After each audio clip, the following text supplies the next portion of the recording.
My name's Stephanie Ricketts. I'm the head women's soccer coach at Goucher College, and I'm an alum of Goucher as well. Brian Ludd. I'm the head men's soccer coach at Goucher College. I've been there for the past 10 years. Scott Haywood. I'm the head women's coach at Hartford Community College, and I've been there for about 3 months.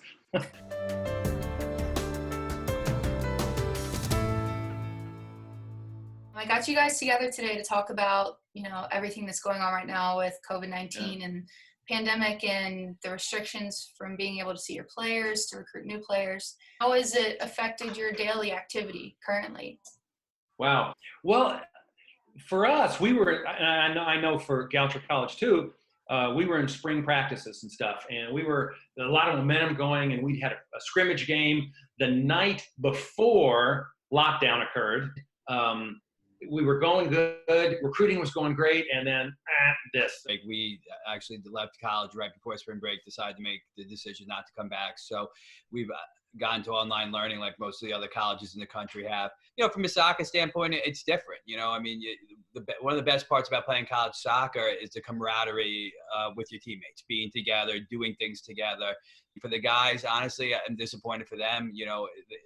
They've worked hard in the winter months for them to get a chance to show us before preseason, how much they've improved, state claims to positions on the team. They don't get that. We've had to be adaptable. We've had to understand certain things. We've had to be creative with our training and opportunities and work with our guys the best we can during this time. We're staying connected. It's the biggest thing is our players are just missing each other. So they're just like, there's only so many like FaceTimes and stuff you can do. It's just not the same. So we've been trying to have like some creative ways. We have like some Instagram takeovers this week, and we're doing like some team challenges that we're not necessarily like sharing on social media because we want some stuff to be like just for us. But we've been kind of trying to incorporate some of that stuff so they still feel as connected as you can when you're stuck at home. I send them a weekly like packet that has like the fitness that they should be doing.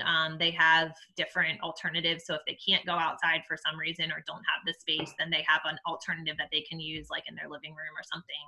We work with a strength and conditioning coach who's been sending them their lifts. You have to have a strong mindset right now and not get sucked into the what was me and I can't do things, but figure out how to be creative and step out of the box. And it's our job as coaches to be creative, to give them opportunities and show them how they can get outside that box. I'm just hoping they're getting outside. I think getting outside, getting a touch with the ball, getting some exercise, and in the sunshine, I think that's some of the best medicine they can have, especially from an attitude standpoint, And in our team, we switch up groups every week. So they are in a group of like 4 each week, and they're kind of holding each other accountable, like in that way too. We've done something similar where we've created challenges specifically for them where they have a partner or a group of 4 or 5 people and have to work together just to continue to force, interaction, communication, and, continue to build like a teamwork within the team.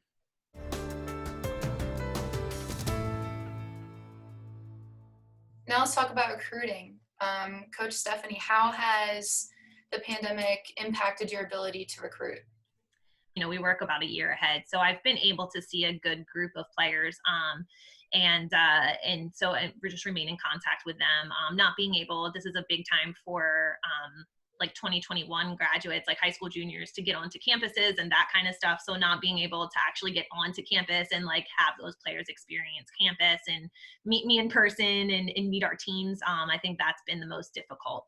We're trying to figure out different ways to get them connected to campus, whether it's like a virtual tour or having a phone call with one of our players or something like that. So we're trying to be creative as much as we can. We were warned there's going to be shut down Thursday. So I spent the next 2 hours with my phone videotaping every building, every room, every field, and everything else. So I've got all this stored on my computer, and as I'm getting contacts, I'm sending it, hey, here's our campus and stuff. I've been able to at least give them this kind of like Stephanie was saying, a virtual tour of the campus. It's been interesting. I think the biggest thing for us is, the process hasn't changed too much. The difference is our recruiting pool is different, which could be good or bad. And because I don't know yet. We focus for us, the men's program, hitting Maryland hard, knowing all the top Maryland kids, and then trying to get out to the West Coast and find some West Coast kids. Well, you know, it's going to be harder for us to get those West Coast kids because we're just not going to have the ability to just go pop out there. Brian, do you think a lot of kids, even let's say the California kids, are going to stay much closer to home because of all this? I think that's some of it. And I think part of what's going to happen is from a recruiting standpoint, you're going to see a lot more kids stay locally because it's going to be harder for colleges to sort of get out and see the same number of kids. I think that it's been hardest for the 20s, to be honest with you, the current seniors, because the kids who need that last bit of information to go make a decision might not get that, might not have the opportunity to go visit a campus, see a class, meet with the team, do the things that we normally do on an official visit. You know, so I think it's a little bit harder for them, where the process for the 21s at the level that we're at Division III is not really kicked into high gear yet. It's more fact finding, what's going on, so forth and so on. Do you value a recruit's social media presence more now that you can't have a face-to-face interaction or, you know, maybe an in-person meeting? Are you guys using Instagram or Facebook or Twitter to kind of look at how a kid is behaving? I mean, I think that we always do.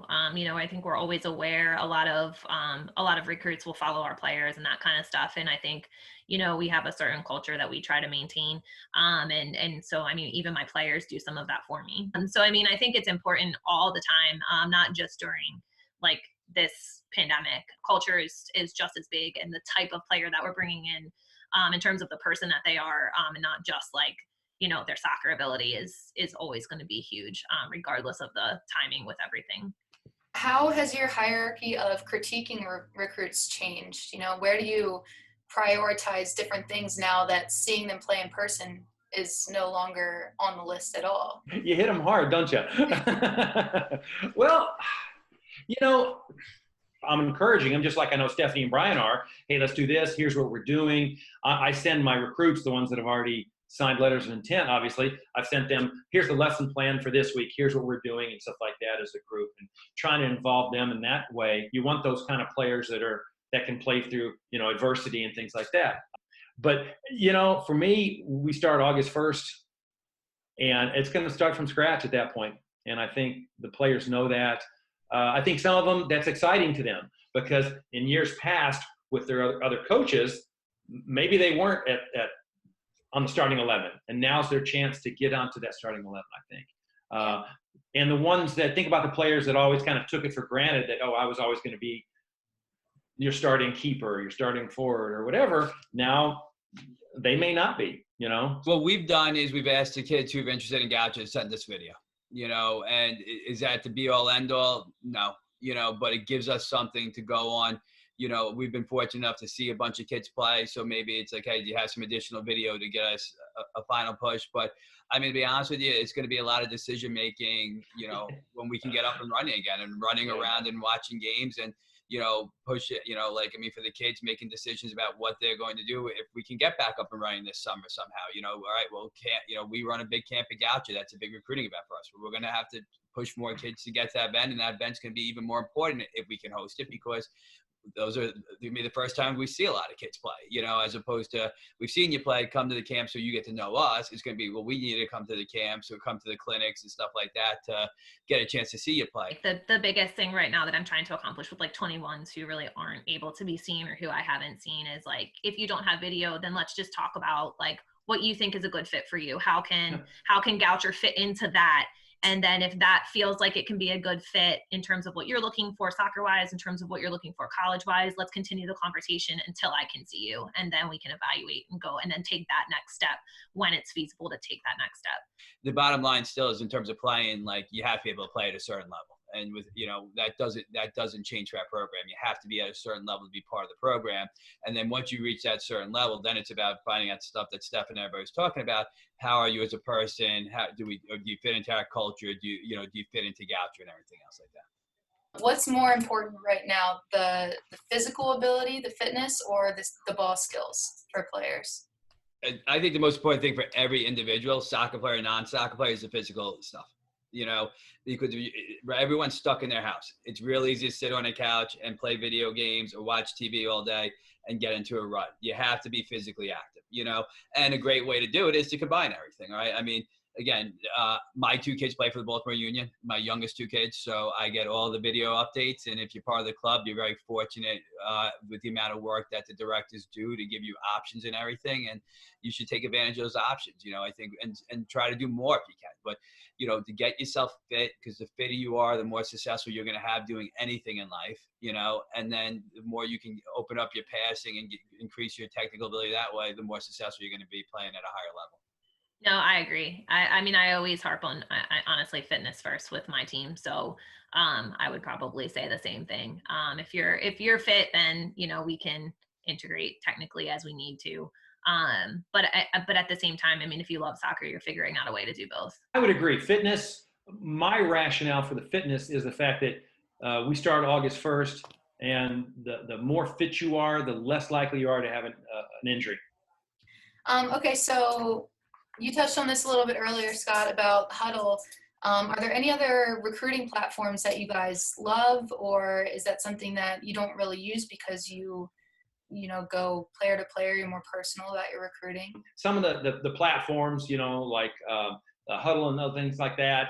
I'm not a huge supporter of those. I think that kids can do a lot of that on their own. Some of these video companies, some of these places are charging $1,000, $3,000 for a player to do that.